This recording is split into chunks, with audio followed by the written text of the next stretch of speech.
आप देख लो, जीवन भर कंस के राज्य में रहकर कंस के लिए माला गूंथते थे सुदामा माली। एक बार भगवान को माला का श्रृंगार किया तो अक्षुण्ण लक्ष्मी भगवान ने उनको कुल परंपरागत ऐश्वर्य बढ़ता रहे, इंद्रियों की अखंड सामर्थ्य। और भगवान ने सबसे बड़ी बात कही, मेरी अविरल प्रेम लक्षणा भक्ति और मेरे भक्तों में अनुराग, ये मैं तुम्हें प्रदान करूं। जिंदगी भर कंस के पोशाक सिलता रहा, एक बार भगवान के कपड़े सही नाप करके काट करके सिल करके भगवान को पहना दिया। भगवान ने क्या वरदान दिया आपने देखा, कुबड़ी 3 जगह से टेढ़ी। एक बार चंदन भगवान को लगाया तो सर्वांग सुंदरी बना दिया। आप रोज चंदन प्रसाद अपने लगाते हैं प्रभु का, आप रोज चंदन घिसते हैं प्रभु के लिए, आप रोज चंदन की पत्रावली करते हैं, आप प्रभु को प्रसाद पवा के प्रसाद पाते हैं, प्रभु को पोशाक पहनाते हैं, प्रभु को शयन कराते हैं। आपकी सदगति में कोई संशय, विचार करके देखिए। यदि आपको अब भी लगता है कि हमें कोई साधना, तो मतलब बुद्धि मारी गई है और कुछ नहीं। भजन का मतलब जानते हो क्या होता है? उठते बैठते चलते फिरते खाते पीते हर समय इष्टाकार वृत्ति रहना। तो हो आप किसके? श्री जी के। कर क्या रहे हो? श्री जी की सेवा। किसके लिए कर रहे हो? भगवत प्राप्ति की। हो गई। बीच में जो असाधन है उनको मत करो। जब भजन की प्रीति है तो बात कैसे तुम्हें सुहाती है? तुम्हें भरपेट भोजन कैसे अच्छा लगता है? तुम्हें चक्क नींद कैसे आती है?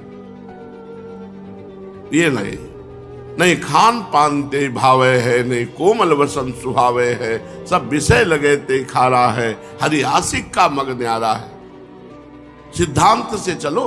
ठाड़े बैठे परे उताना, कबीर कहाँ हम रहे ठिकाना। खड़े हैं या बैठे हैं, हमारा समय भजन में। अब हमारा क्या भजन है? बिक चुके भाई, हम बिके हुए हैं। अब हमारा भजन क्या है? अब भजन करें श्री जी। समझ रहे क्या भजन? हम उनके हैं। इस बात बिसरियो ना, बिसारियो। अब आप भजन करो, बिसारना नहीं हमें। हम भी कोशिश कर रहे हैं आपके बल से कि आपको ना भूले, लेकिन हम भूल सकते हैं क्योंकि आपके माया रचित है और आप माया को प्रकट करने वाले हैं। आप मत भूलना। अब ये रोना धोना इस बात का हमारा कल्याण करते सब ये नहीं। तो बस ये है कि मेरी लाडली है, बस कहाँ वह हम तुच्छा परम अधमा प्राणो गर कर्मा, कहाँ मुझे ऐसा संबंध मिला कि महारानी जो हमारी, बस इस आनंद से निर्खत नित्य विहार, पुलकित तन रोमावली, आनंद नयन सुधार। ये आनंद अश्रु है, कोई इसके थोड़ी है कि बचा लो मुझे नरक से। हम चलेंगे तो तुमको भी घसीट के लिए चलेंगे, पक्का समझो।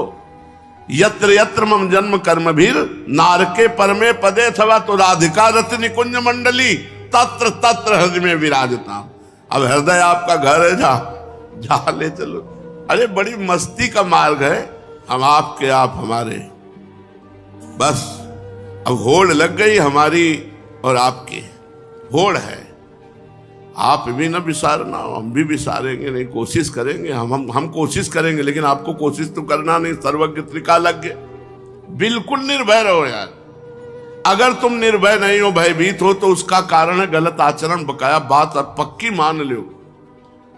हम एक दिन पूछा था कि भजन के सिवा होता क्या है, तो सच्ची बात है, कोई मजाक से नहीं पूछ रहे थे कि मतलब किसका चिंतन होता है और होता क्या है।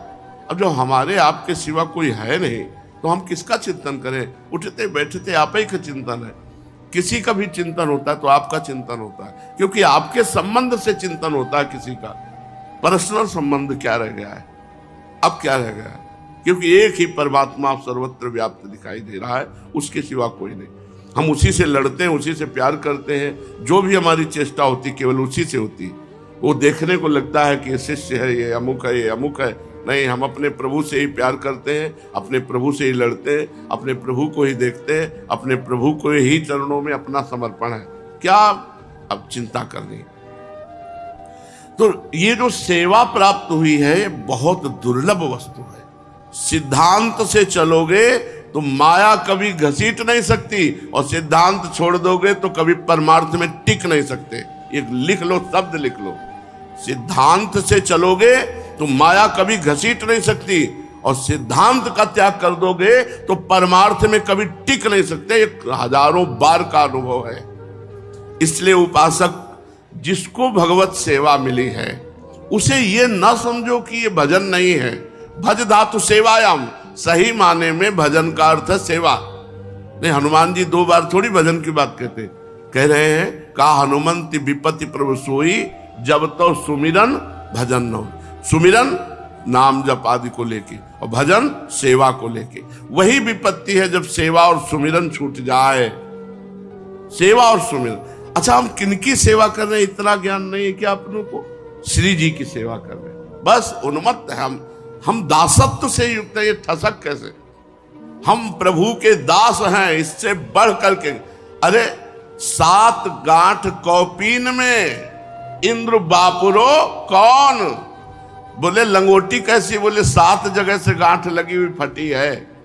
और बोले स्थिति क्या है? बोले बेचारा इंद्र उनके सामने क्या है? ये है फकीरी। न पारमेष्ठ्यम न महेंद्रधिष्ण्यम न सार्वभौमम न रसाधिपत्यम न योग सिद्धि अपनर्भवम वा। ये है भगवान का दासत्व कि न परमेष्ठी पद, न चक्रवर्ती सम्राट पद, न देवराज इंद्र पद, न योग की सिद्धियां, न मोक्ष पद। ये उसकी समानता नहीं कर सकते जिसके हृदय में भगवत दासत्व आ जाता है। तो उपासक को यह समझना चाहिए कि जो हमें प्रिया प्रीतम की सेवा मिली है, ये सिद्धि है, साधना नहीं। सर्वेषु साधन वरेषु चिरम निराशा, ये सिद्धि है। तो श्रीपाद कह रहे त्यक्त्वा धर्मम चार्थ कामौ विमुक्ति मैसीम भक्तिम वात तत्साधनानि। धर्म अर्थ काम मोक्ष, ईश्वर की भक्ति और उसके सब साधन हम दूर से त्यागते हैं। क्या करते? बोले 8 पहर श्री जी की दासता स्वीकार करते हैं, सेवकाई स्वीकार करते हैं। कई बार आपको बताया है कि साधन से भ्रष्ट होने वाले को फिर जन्म होगा, फिर साधना होगी, फिर चूक हो गई तो फिर जन्म होगा, फिर साधना होगी। जैसे साधन में चल रहे थे श्री भरत जी महाराज, चूक हुई, हिरण बने, फिर साधन हुआ, फिर ब्रह्मबोध हुए। लेकिन आपको हम बता रहे हैं सेवा में जो रहता है उससे अपराध बन जाए, चूक हो जाए या गलती ही गलती होती रहे तो भी उसका अगला जन्म नहीं होगा। जगन्नाथ जी की श्री अंग सेवा में रहते थे। पूज्य श्री मथुरा दास जी महाराज के श्री मुख से सुनी हुई। वो कुसंग वसात वैश्या संग कर बैठे। अब वैश्या में इतनी आसक्ति हो गई, ऐश्वर्य था ही, उसको अपने पास रख लिया। अब श्री जगन्नाथ जी के पार्षदों ने संगोष्ठी की और उनको बुलाया और कहा, भाई या आप जगन्नाथ जी की सेवा छोड़ें या वैश्या।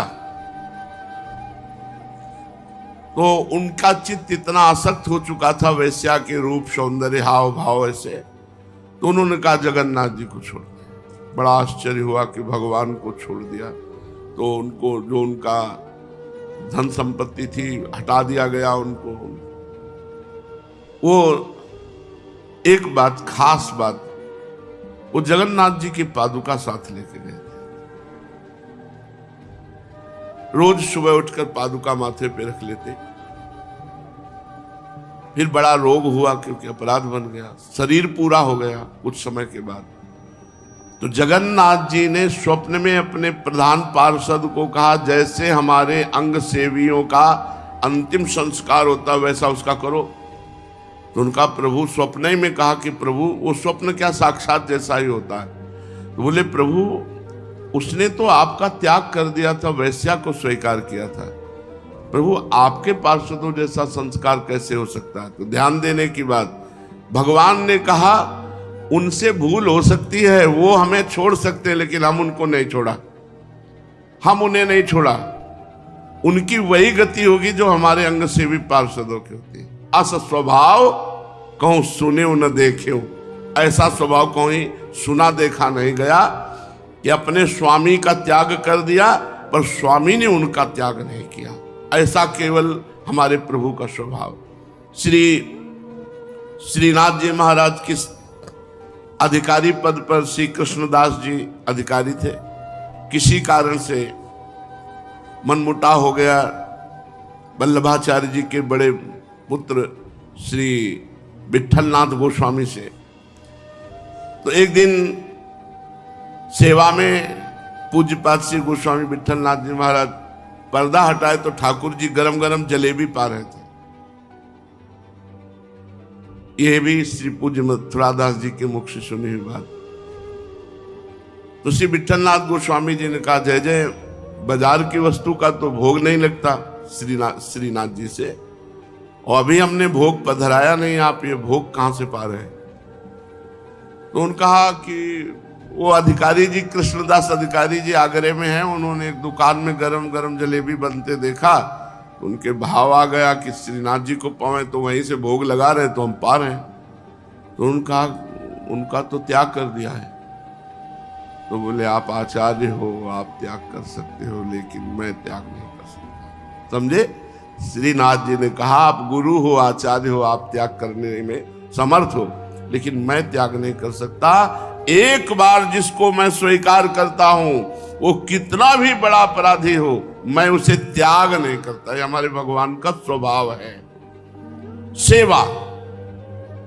सेवा से बढ़कर के, मतलब कागभूषुंडी जी का निज अनुभव, उन्होंने कहा, सेवक सेव्य भाव बिन भव न तरी उर्गाल।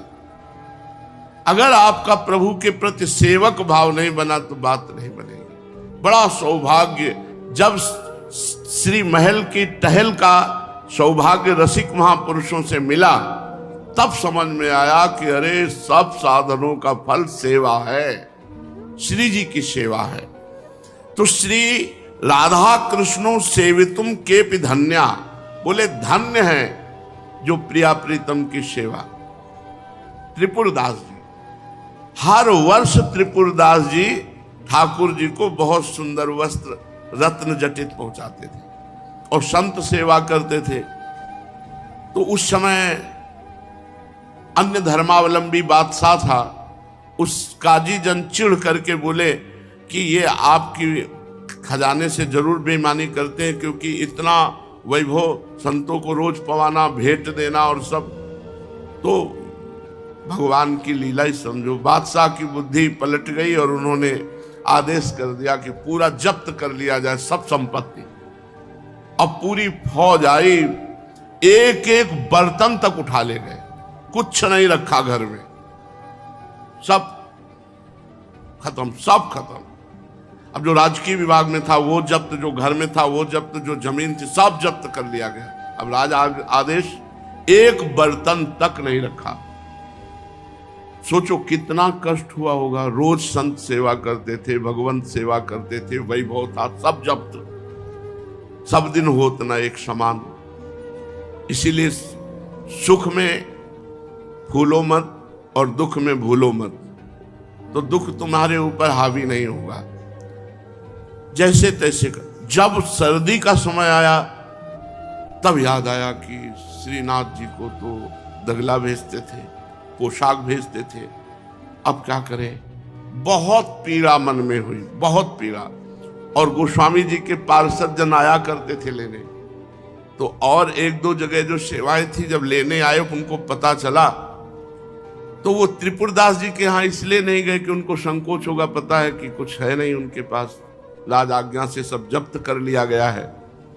त्रिपुरदास जी महाराज भगवान की याद में बहुत रोए कि प्रभु हर वर्ष सेवा जाती थी, इस वर्ष सेवा नहीं, मेरा जीवन धिक्कार है। पूरे घर में फिर खोजा कि कुछ वस्तु, तो एक दावात रखी थी, वो अब बड़े घरों लिखा पढ़ी के लिए सरकारी, वो दावात 1 रुपए की बिकी।